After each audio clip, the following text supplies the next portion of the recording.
Welcome to Matters With. I'm your host, PhillipBrian. Today we're here to discuss Trek Matters with you. Happy Star Trek Day.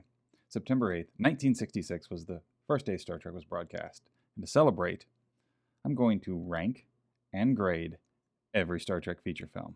To do so is a bit of an undertaking, so let me share with you a bit of the method I'm going about, the way I'm looking at it. If you were to write a paper for a survey history class in high school, and then submit that same paper to an AP history class in high school, you'd get very different grades.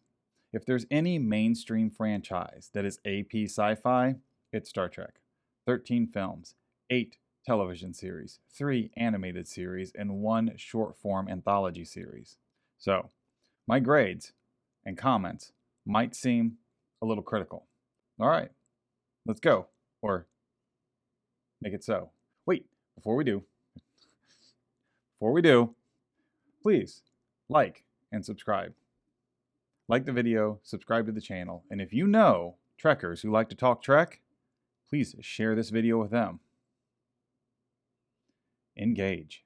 Number 13, 1989's The Final Frontier. This is not a good Star Trek film. This is not a good film by nearly any measure. I'm not going to beat it up and berate it. There are a few cool shots. There are some fun interactions between the characters. However, all in all, the story of Spock's brother stealing the Enterprise so he can go find God lacks spirit and is not something I can recommend in good faith or any faith. I give it an F. Number 12, Nemesis. I want to love 2002's Nemesis. It has all the makings of what should be a great Trek thriller. We have Captain Picard, played by Patrick Stewart, leading the way against Tom Hardy as Shinzon, a what-if, mirror image, youthful, evil version of Picard. However, it fails to live up to its potential. So despite the acting tour de force by both the protagonist and the antagonist, the film falls completely flat. It's as if the director had no idea what makes Trek tick. I give it a D. Number 11, 1998's Insurrection. This film could have been higher on the list. The late 90s special effects are so bad, they take you out of the film. Look, I don't care if your special effects from 1998 look dated today, but when they looked dated on opening day in the theater in 1998, it's alarming, and it shows how much care the studio held for this project. As far as the story goes, it's fine. The Enterprise crew discovers the Federation participating in some very non-Federation morality at the expense of a peaceful planet and race. The crew of the Enterprise refuses to comply and be complicit in this action. And had this been a 2-part episode of the television series, I'd have liked it. However, nothing about it seems cinematic. Not a thing. That being said, the scene between Captain Picard and Admiral Doherty, I struggle to say that, between Captain Picard and the Admiral is classic Trek and exceptionally good. Yet, one good scene does not save a well below average film. That scene deserved a better film around it. I give it a C-. Had it been some rando TV sci-fi movie, I'd be singing its praises. Number 10, 1979 Star Trek loves its visual effects, and it shows. The film aged poorly for many years and then found new life in many people's eyes, including mine, with the 2001 director's cut. This is a good 70s sci-fi film. However, it's not a good Star Trek movie. Captain Kirk is not likable. Commander Spock doesn't seem like Spock until nearly the end of the movie. The rest of the characters don't seem to live comfortably in their skin and are not a reflection of the characters we knew from the television series. In fact, 5-year-old PhillipBrian, when he first saw this movie, I wanted to know who the guy pretending to be Jim Kirk was. My mom and stepdad had to convince me that that's Kirk. That's how much this did not seem like the character I knew. Now adult me sees that the script just did not hit the mark on Kirk and didn't cater to his charm, and Shatner was unable to infuse it into the film. As a generic sci-fi film, this is a B. Solid B. As a Star Trek film, it's a C at best. Number 9, Into Darkness. 2013's Into Darkness would be lower on this list if it wasn't for Zachary Quinto and Benedict Cumberbatch. Quinto's version of Spock here is his best take on the character thus far, and Benedict Cumberbatch is fantastic. But he's not who I see as Khan. And once I was able to remove that preconceived notion of how I see Khan and just view his portrayal, he's chilling as a Star Trek villain. Pine as Captain Kirk is solid, as is the rest of the cast. Carl Urban as Dr. McCoy is spot on and hits every beat. The story makes sense for a while, and then it goes off into the land of absolutely no logic and little emotion. The film tries really hard to cash in on the magic of having Khan as the big bad. He is the grandest Trek villain of them all. However, despite the great performance, it mostly falls flat. The great moments don't string together. The film is a lot of empty. It's a C. Number 8, Generations. I don't think I have ever been as excited walking into a theater to see a Trek film as I was 1994's Generations. Captain Picard and Captain Kirk working together to save the fabric of space and time. It was going to be fantastic. It turned out being enjoyable. Shatner and Stewart both give good performances. Brent Spiner has a few fun scenes as Data. The bad guy here is a mad scientist named Soren whose plan never seems like it's gonna work. That he never seemed like he had a shot at succeeding at all. If the studio had spent a little more time fleshing out the script and a little more money on the film, it could have been a rock solid A. As it is, we the audience can actually see where they cut corners and rushed absolutely everything. As far as Trek movies go, I give it a B-. Should have been an A. Could have been an A. Number 7. 2016's Beyond is the tale of two movies. It starts off fantastic. It moves like a top-notch Trek story in any medium. And then, as it progresses toward the end, it starts to falter. Yet, the character interactions between Captain Kirk and Dr. McCoy, fantastic.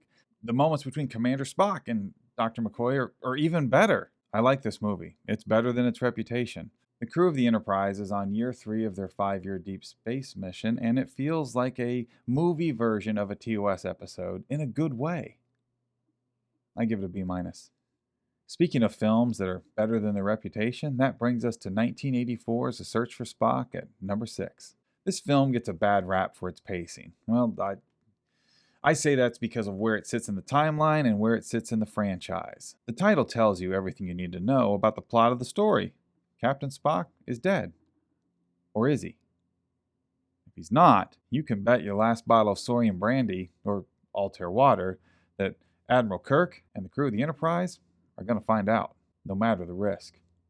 And for Kirk, the cost of that risk is extremely high. Shatner's good in this film. We have not seen Kirk this vulnerable since The City on the Edge of Forever.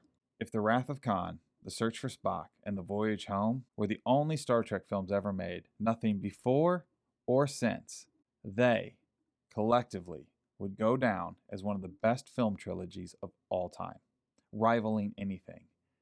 Anything. However, wedged between Khan and The Voyage Home as a standalone film, The Search for Spock, solid B. Number 5, 2009 Star Trek. The film is seen by most as a reboot. I still see it as a sequel. We follow Ambassador Spock back in time behind a rather unreasonable Romulan captain and his crew. This sets up an alternate timeline in which we get to see an elder Spock meet a young Jim Kirk and even a young self. Sure, it doesn't tackle issues like some Trek, but it's a fun adventure and a love letter to Trek as a whole. The entire cast is on point, the humor works, and it inspires smiles. I give it a B+. Did I say humor? Yes, I did. That brings us to 1986's The Voyage Home at number 4. This is a Trek comedy with a message and lots of heart. Okay, some find the environmental undertones not undertones at all. They find them to be overtones and too heavy-handed. I disagree. I contend that this is a fantastic film that captures the personalities, dynamics, exchanges, and interaction between all the original series characters to perfection.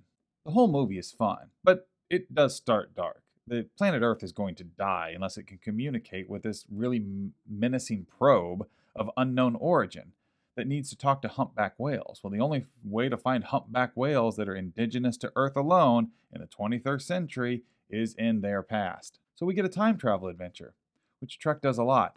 They do it exceptionally well here. This might be the most quotable of all the Trek films. Leonard Nimoy, who directed this, is second only to Nick Meyer as the best Trek movie director of all time. The Voyage Home is the first film on this list that gets an A.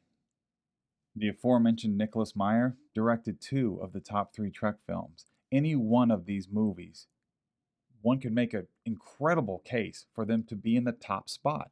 In the bronze position, we have the highly respected movie franchise building Wrath of Khan from 1982. Everything they got wrong in 1979, they got right in the follow-up. Admiral Kirk is conducting an inspection of the Enterprise as Captain Spock and his senior crew are training many young officers. A distress call goes out, and our old friends are on a mission. Soon they encounter Khan, played to the hilt by Ricardo Montalban. This film incorporates so much of what made the television series great without feeling or seeming or presenting as an extended episode. Everything about it is cinematic and executed so well. It harbors what is probably the most famous scene in all of Star Trek. For many years, I considered this to be the best Trek film of them all. It, of course, gets an A and sits at our bronze medal position. Number 2. Jonathan Frakes directed 1996's superb First Contact. This is Trek action-adventure at its best. The pacing is brisk without compromising story or character. The entire TNG crew lives in their skin so well, and they don't miss in a single moment. The exchanges between the fiercely focused Picard, the crew, the environment, and the featured players is organic and true, riveting and gripping. The dispute between Lieutenant Commander Worf and Captain Picard on how to proceed is a defining scene and moment for both of these great characters. The Borg Queen is a top-tier villain, and Alice Krieg embodies all of her intellect, viciousness, creepiness, and unnerving simmering appeal to perfection. First Contact is an A and owns the silver medal position. Number 1. 1991's The Undiscovered Country was a 25th anniversary celebration of Trek. What a celebration it was. It is my number 1 Trek film. It gets an absolute solid, rock solid A, and it holds the gold medal spot. The TOS crew all hit it out of the park. Captain Kirk and Dr. McCoy are framed for political crimes and sent to a Klingon prison. It's up to Captain Spock and the crew to solve the crime, weed out the real culprits, as Captain Kirk and Dr. McCoy try to perpetuate an escape. It is a tight and wonderful political thriller. Nick Meyer's direction is sharp, and this is Shatner's best performance as Kirk as he faces his own notions and prejudices that stem from the death of his son years earlier in the events of The Search for Spock. Sidebar, and this film could have been even better. If Savick had not been replaced in the story by Valeris, this film would have been even better. This is a great send-off to Kirk, Spock, McCoy, Uhura, Chekhov, Scotty, and Sulu as portrayed by their original actors. I love this film. And to be honest, I love the films I gave poor scores to. You know why? I love these characters. Thank you for watching. What are your 3 favorite Trek films? What is your favorite Trek moment in a movie? What was the first Star Trek movie you saw in the theater? We'll talk soon. Second star to the right, and straight on till morning.